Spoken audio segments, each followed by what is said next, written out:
Natália Nunes, coordenadora científica do Instituto Escolhas. E eu vou chamar duas pessoas para apresentarem a plataforma para vocês, só que antes eu queria explicar de onde vem a ideia da plataforma. Nós, do Instituto, a gente sempre tem a ambição de que os nossos estudos interajam com a população. Então, quando possível, a gente cria mecanismos para que a sociedade possa interagir com o estudo.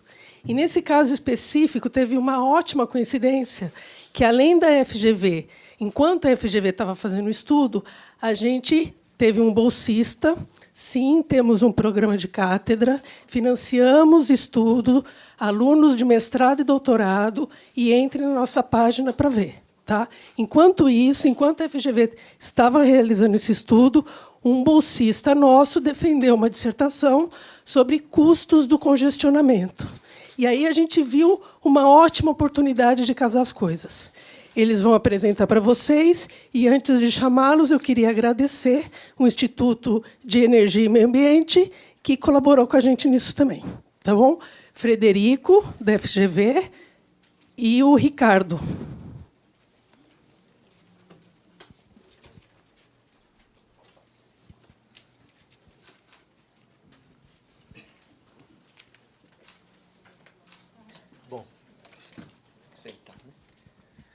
A gente vai passar lá? Ou...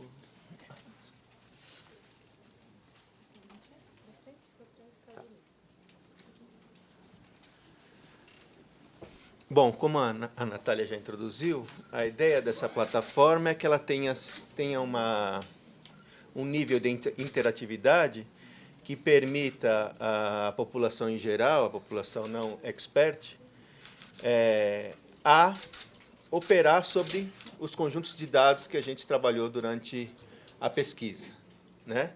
Então, nesse caso particular, a demanda era, bom, a gente quer não apenas analisar a localização dos conjuntos Minha Casa Minha Vida, mas a gente quer confrontar essas localizações com uma série de outros dados que poderiam revelar dimensões da qualidade de vida daquelas pessoas que estão indo lá morar, né? Então, para isso, a gente restringiu a nossa análise à região metropolitana de São Paulo, por uma questão de conhecimento do território e também por uma questão de disponibilidade de dados.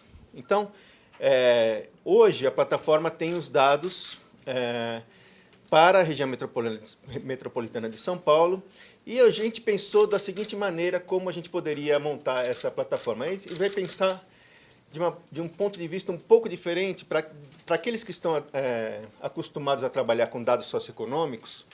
Geralmente, o que a gente vê? A gente vê subdivisões do território, sejam distritos, sejam bairros, sejam setores censitários, subdivisões do território, e, para cada uma dessas subdivisões do território, um conjunto de informações associadas, né? Porém, se você olhar uma imagem de satélite, essas subdivisões não são evidentes. Na verdade, quando você olha uma imagem de satélite, quando você organiza aí o entendimento da mancha urbana, você vê um contínuo de ocupação. Então, a gente partiu de uma perspectiva, vamos montar, ao invés de montar um puzzle, um quebra-cabeça com esses diversos setores ou diversas subdivisões, vamos tentar criar camadas contínuas de distribuição de variáveis que a gente possa, a partir de qualquer localização, ter uma informação sobre a média do que está acontecendo naquele entorno. Tá? Então, para isso, a gente integrou 4 dimensões nessa plataforma, além da dimensão de transporte, que o Ricardo vai apresentar depois. As dimensões são, primeiro, o valor da terra. A gente queria analisar de que maneira se distribui o valor médio da terra na cidade de São Paulo. Qual é o problema aí? A gente não observa o valor da terra imediatamente. O que a gente tem é o valor do imóvel. Então, a gente precisa encontrar algum modelo que nos gere uma estimativa desse valor da terra a partir do dado observado, que é o valor do imóvel. Para isso, a gente usou, então, o dado de entrada, então, são os lançamentos imobiliários compilados pela Embraesp e organizados pelo Centro de Estudos da Metrópole. de 95 a 2003, com os valores atualizados para 2013, e a gente montou um modelo hedônico. O que é um modelo hedônico? Você tem uma série de características observáveis dos imóveis, que padrão construtivo, coeficiente de aproveitamento, uma série de características que a gente coloca no modelo econométrico, e o preço da terra ele é revelado a partir do seu componente residual. Aquilo que não está explicado pelas características do imóvel naquele ponto de valorização da terra está relacionado ao componente terra desse imóvel. Então, com isso, a gente chegou nesse modelo hedônico. Então, para cada um desses pontos, a gente tem uma estimativa desse valor residual, que é o valor da terra. E como é que a gente sai de pontos para construir uma camada contínua? Isso a gente usou um modelo geoestatístico, e a gente usou esse modelo geoestatístico para todas as dimensões que a gente está analisando, para permitir essa construção dessas camadas de informação. Tá? Que se vocês entrarem na plataforma, vocês vão ver, então, que cada uma dessas camadas de informação estão representadas como um campo contínuo de variação dessas variáveis. Então, nesse caso, a gente vai ter a variação do valor da terra ao longo do território da região metropolitana. A gente também estava interessado em analisar as condições das escolas, né? E aí, enfim, é super complicado, porque a gente sabe que a questão da educação é uma questão bastante multidimensional, não é simplesmente a quantidade de alunos, enfim, a infraestrutura oferecida para a escola, mas a gente usou uma medida sintética, que é o Índice de Desenvolvimento da Educação Básica, associado às escolas, de maneira a comparar a performance média daqueles alunos de cada uma dessas escolas em relação ao seu entorno. Então, a pergunta é, se eu estiver localizado se eu vier a residir em uma dessas localizações, qual vai ser o padrão médio de desempenho escolar dos meus colegas de classe? Né? Então, de novo, os nossos dados de entrada são pontos, são as localizações das escolas. Associado a cada uma dessas localizações, a gente tem o resultado do Índice de Desenvolvimento da Educação. E, com isso, a gente montou um outro modelo geoestatístico que permitiu extrapolar, né, essas informações para todo o território da cidade, como uma tendência média para aquele lugar que você está apontando, qual é a tendência média que você está observando de performance escolar naqueles territórios. A terceira dimensão, que também era muito importante para a gente, e também complementa muito o trabalho que a gente acabou incorporando na plataforma, é o tempo de deslocamento. E aí a nossa fonte de dados primordial aí foi a pesquisa origem e destino do metrô, que te dá uma informação sobre quanto, em média, uma pessoa que mora naquela subzona de origem demora para chegar ao seu trabalho, ao seu estudo, em minutos. Então, a primeira variável é uma variável em reais por metros quadrados. A segunda variável é essa nota de educação básica, esse índice. A terceira variável é uma estimativa de tempo, de quanto que, em média, as pessoas que moram naquele território levam para chegar ao seu trabalho e ao seu estudo. E, de novo, a gente usou também a mesma metodologia geoestatística para modelar.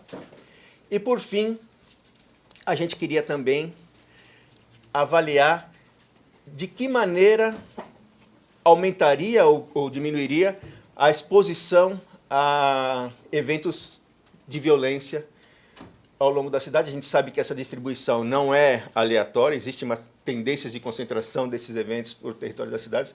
Aqui a gente teve acesso aos boletins de ocorrências fornecidos pela Secretaria de Segurança Pública de São Paulo. Eles estavam georreferenciados, a gente selecionou aqueles que estavam para dentro da região metropolitana. Então, a gente tem mapeado aí 11.404 ocorrências de homicídio e latrocínio ao longo desse período. E, a partir dessa observação, a gente gerou um modelo de Probit, que é um modelo que te dá qual é a probabilidade de eu estar exposto a um evento dessa natureza, dependendo da localização onde eu estou. Então, aqui a gente tem, esse modelo, ele enfim, tem uma especificação estatística aí que não vem ao caso, mas ele vai te dar, em termos de probabilidade, qual é a probabilidade de eu estando residente naquela localização da cidade, estar exposto a um evento dessa natureza. E tem áreas na cidade que essa probabilidade chega a 50%. Ou seja, de 1 em cada 2 pessoas vão sofrer esse tipo de experiência traumática. Então, os grids estão lá na plataforma, a gente vai poder explorá-los, mas eu só queria mostrar como é que eles foram gerados, quais foram os dados de entrada que a gente usou, para ficar mais fácil também depois o entendimento e a navegação na plataforma. Ok? Obrigado.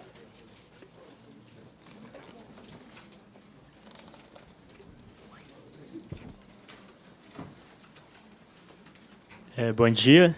Então, a gente incorporou também aqui na plataforma o custo da mobilidade.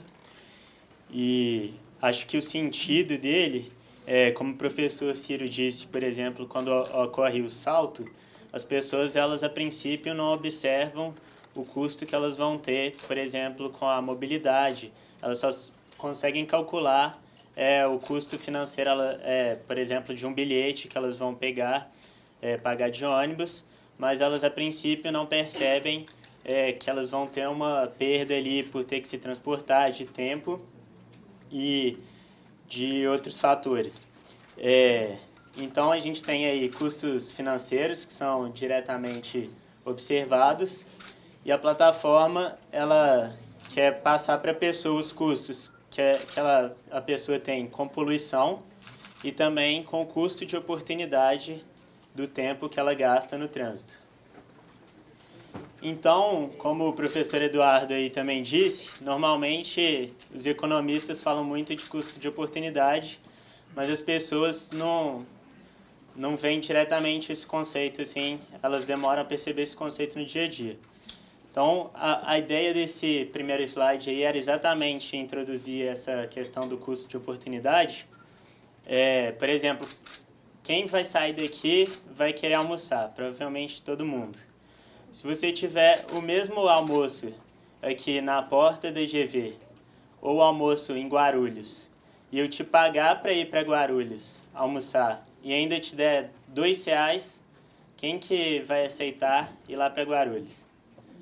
Provavelmente ninguém, porque exatamente você incorre num custo de oportunidade do tempo que você vai ter se transportando lá.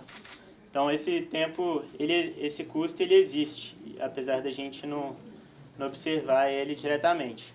E, às vezes, você pode se transportar de bicicleta, pode se transportar a pé e não ter custo financeiro nenhum, mas o custo de oportunidade ele vai existir para qualquer tipo de transporte que você fizer.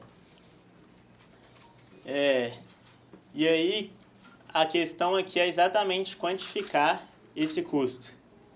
E quando você está lá no transporte, não é a mesma coisa de você estar ali trabalhando, se esforçando, mas também, mesmo que você esteja ali no celular, lendo uma notícia, jogando um joguinho, também você não está tendo um tempo de lazer ali preso no congestionamento.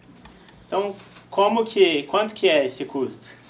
Se eu perguntar para vocês, vocês vão saber? Provavelmente alguém talvez se arriscaria a dizer um valor, mas será que esse valor que a pessoa informa, se a gente fizesse um questionário de quanto é esse custo de oportunidade, será que é consistente? É difícil falar esse valor, mas a gente pode estimar ele observando como as pessoas decidiram tomar certos meios de transporte. Então, observando a decisão das pessoas, a gente pode modelar quais variáveis elas levam em consideração para escolher um meio de transporte e, a partir disso, estimar o valor do tempo, que vai dar esse custo de oportunidade. Então, para fazer um modelo e estimar nosso valor do tempo, eu usei aqui a pesquisa de mobilidade de 2012, que é uma atualização da pesquisa Origem e Destino, que ocorre de 10 em 10 anos, que o Fred usou a de 2007. E lá tem pontos de origem e destino georreferenciados, o modo de transporte que as pessoas escolheram, características delas para controlar no modelo. E aí a gente usa uma série de outros dados complementares para fazer esse modelo.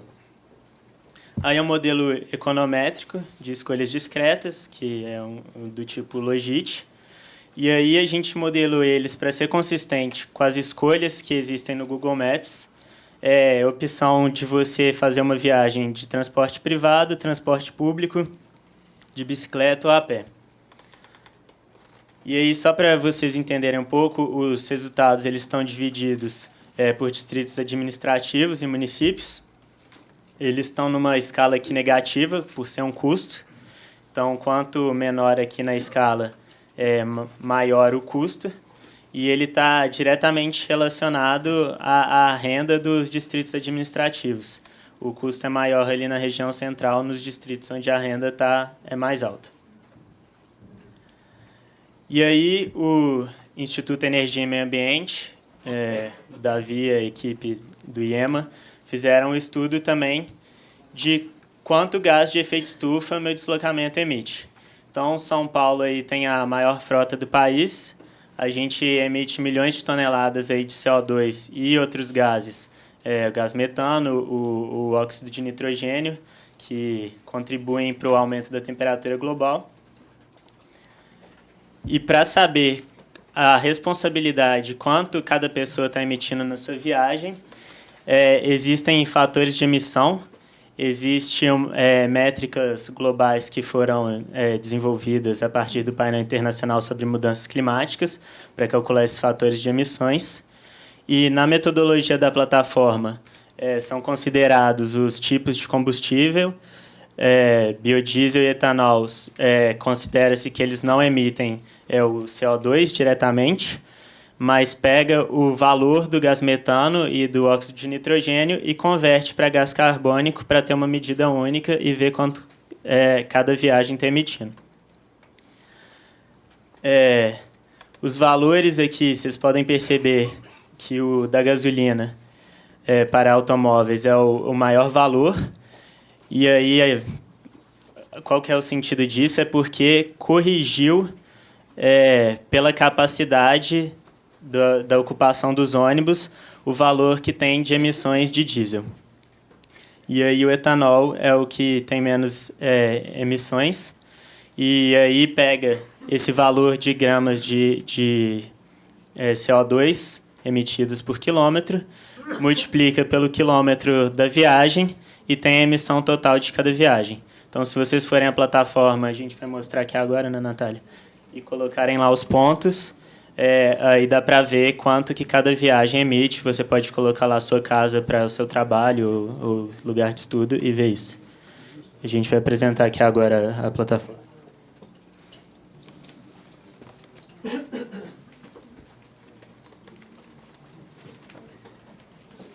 Eu vou mostrar para vocês primeiro como chega na plataforma, tá? E aí eles vão apresentar. Então,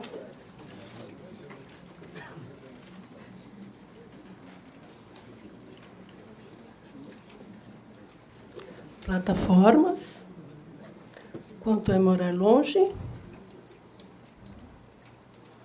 E agora?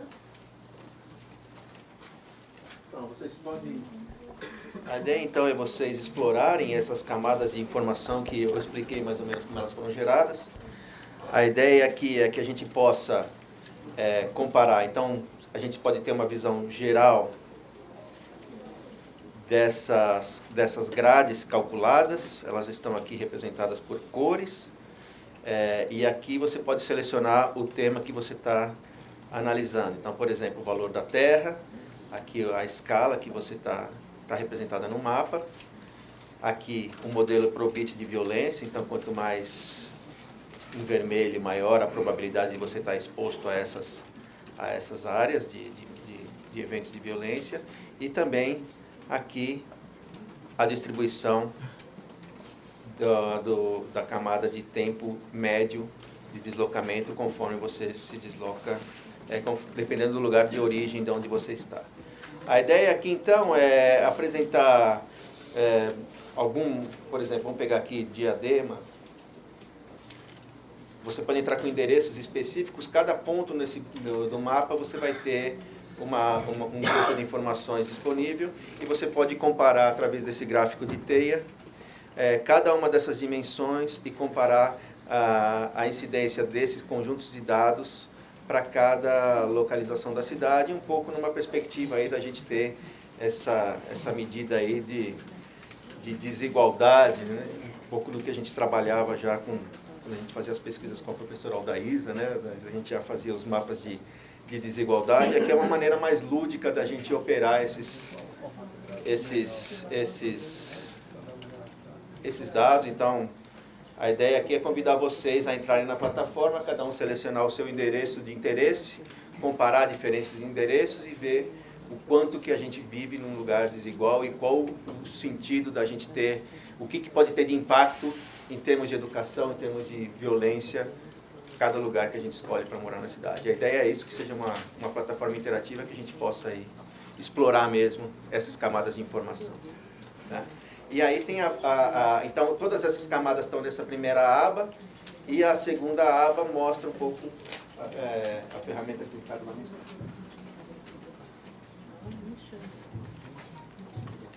Aqui na segunda aba vocês podem colocar o endereço aqui de origem, por exemplo, o Itapeva, até, vamos supor, o exemplo que eu dei, para ir para o aeroporto.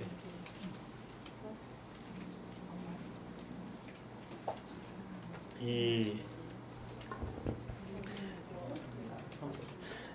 aí vai te dar a distância, o seu tempo, o valor estimado do tempo, as emissões que vão ser feitas de acordo com o modal de transporte que você escolher. Essas informações do tempo e da quilometragem, elas vêm diretamente do Google Maps, e aí elas são multiplicadas pelo fator do valor do tempo e pelos fatores de emissão. Então, se mudar aqui, mudam os valores de acordo com os novos fatores. Por exemplo, o carro aqui também dá para você selecionar qual tipo de combustível vai utilizar. Dá para ver se colocar gasolina vai ter um fator de emissão muito maior. E o valor do tempo, ele é alterado também. Se você for aqui uma localização mais próxima, aí você vai ver que o valor do tempo é menor. Isso aí é um custo que a gente incorre diariamente nas viagens de idas e vindas. Então a ideia é que vocês explorem aí mesmo e transmitir um pouco dessa ideia quantificada de quais são os custos de mobilidade, de se deslocar a diferentes lugares e de você decidir viver em um lugar em que você vai ter que incorrer nesses custos diariamente pelo resto da sua vida ou por um ano que seja. Obrigado. Obrigado.